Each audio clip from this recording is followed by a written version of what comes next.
Cette division du monde s'incarne également en Europe. Le mur de Berlin, mur idéologique par excellence, deviendra le symbole de cette division. La partition de la capitale allemande trouve son origine dans les accords conclus en 1945 par les puissances victorieuses. La ville est alors divisée en 4 secteurs sous commandement américain, soviétique, anglais et français. Située à l'intérieur de ce qui allait bientôt devenir l'Allemagne de l'Est, Berlin représente un enjeu géopolitique dès lors que les relations entre les Alliés se dégradent. En organisant le blocus de la ville en juin 1948, les Soviétiques vont poser la première pierre d'un mur qu'ils érigeront 15 ans plus tard. En août, la Russie décida, sous un prétexte fallacieux, d'isoler de l'Ouest les secteurs alliés de Berlin. Trains, péniches et camions furent bloqués. Berlin, où dès lors, ravitaillement et combustible pour les foyers et les usines ne pourraient plus parvenir que sous escorte militaire et au risque d'un conflit. Quand ils ont fait le siège de Berlin, d'un commun accord anglais-américain, ceux qui auraient pu réagir militairement ont dit bon non. Et ils ont trouvé une formule que les Russes n'avaient pas prévue, qui les a mis finalement échec et mat, c'est le pont aérien. Ils ne pensaient pas qu'une aviation de transport réussirait à ravitailler une ville de 2 millions d'habitants, non seulement en ville, mais en charbon, etc., pendant près d'1 an. Ça, c'est un succès. C'est alors que se créa, sous l'impulsion des Nations Unies, une des plus surprenantes entreprises des temps modernes.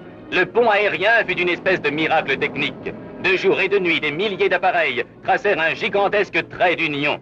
Du blé volant, du charbon volant, l'existence même d'une ville suspendue au fil ténu d'une ligne aérienne.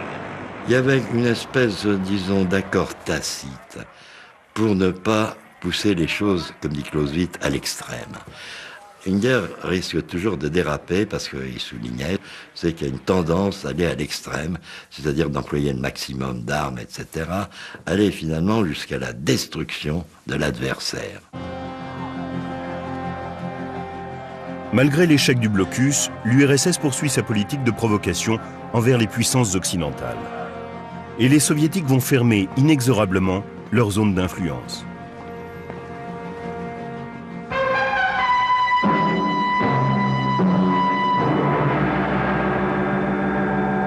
August 13th, 1961. The wall is begun. The wall of shame. C'était en fait une mesure de défense, officiellement pour empêcher les méchants fascistes d'entrer. Il y a même eu des intellectuels communistes français pour faire des livres, pour montrer à quel point c'était une défense contre l'invasion des fascistes. Et en fait, c'était pour empêcher les gens de sortir. Il faut bien voir quelle était la situation jusqu'alors. On pouvait passer sans trop de difficultés de l'Allemagne de l'Est proprement dite à Berlin-Est. On passait facilement de Berlin-Est à Berlin-Ouest, et de Berlin-Ouest, on passait facilement en Allemagne de l'Ouest. Donc pour empêcher la fuite, qui devenait de plus en plus massive des gens de l'Est, on fait le mur.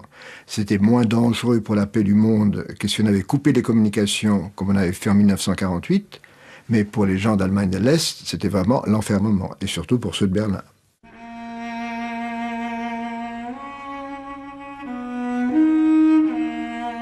Au matin du 13 août 1961, que pouvaient penser ces hommes qui voyaient se construire les murs de leur propre prison ?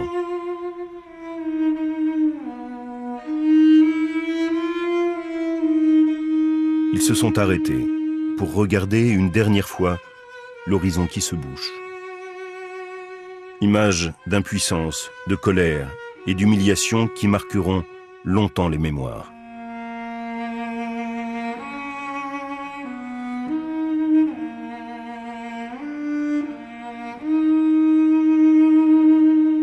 C'est ceux de l'Est qui, tout d'un coup, se trouvaient coupés, qui ne pouvaient plus passer du jour au lendemain, dans la nuit.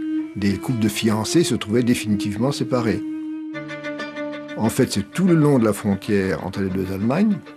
Il y avait non pas un mur, mais des barbelés sur plusieurs rangées et gardés par des soldats, toujours par deux, pour que l'un d'eux ne risque pas de s'enfuir.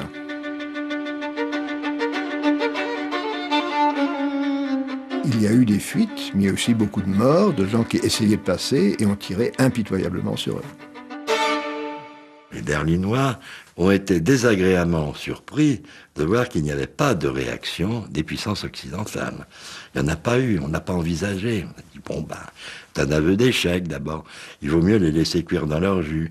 Du moment qu'ils se barricadent, qu'ils essayent d'arrêter une émigration massive qui risque de compromettre leur économie, ça prouve que psychologiquement, économiquement, nous sommes en train de gagner la guerre froide. Si la guerre froide entre l'URSS et les États-Unis perdure, c'est qu'entre les deux superpuissances se joue cet équilibre de la terreur que représente l'arme nucléaire. La guerre idéologique s'en trouve renforcée et le mur de Berlin devient le symbole de la séparation entre un monde libre et un régime totalitaire. There are many people in the world who really don't understand, or say they don't, what is the great issue between the free world and the communist world. Let them come to Berlin.